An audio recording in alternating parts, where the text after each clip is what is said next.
ప్రేమైన వారలారా, దేవుడు మనకి ఇచ్చిన వాక్యము, నీవు నాకు ఎత్తైన కోటగా ఉన్నావు, ఆపద్దినమున నాకు ఆశ్రయముగా ఉన్నావు.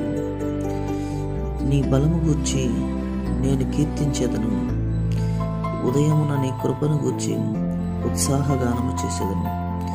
దేవుడు నాకు ఎత్తైన కోటగా ఉన్నాడు, కృపగల దేవుడుగాను ఉన్నాడు. నా బలమా, నిన్నే కీర్తించేదను.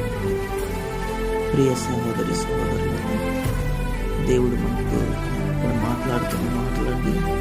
మనము శ్రమలలో, కష్టకాలములో ఉన్నప్పుడు దేవుడు ఆయన మనకు ఎత్తైన కోటగా ఉన్నాడండి. అదేవిధంగా మనకు ఆశ్రయంగా ఉన్నాడు.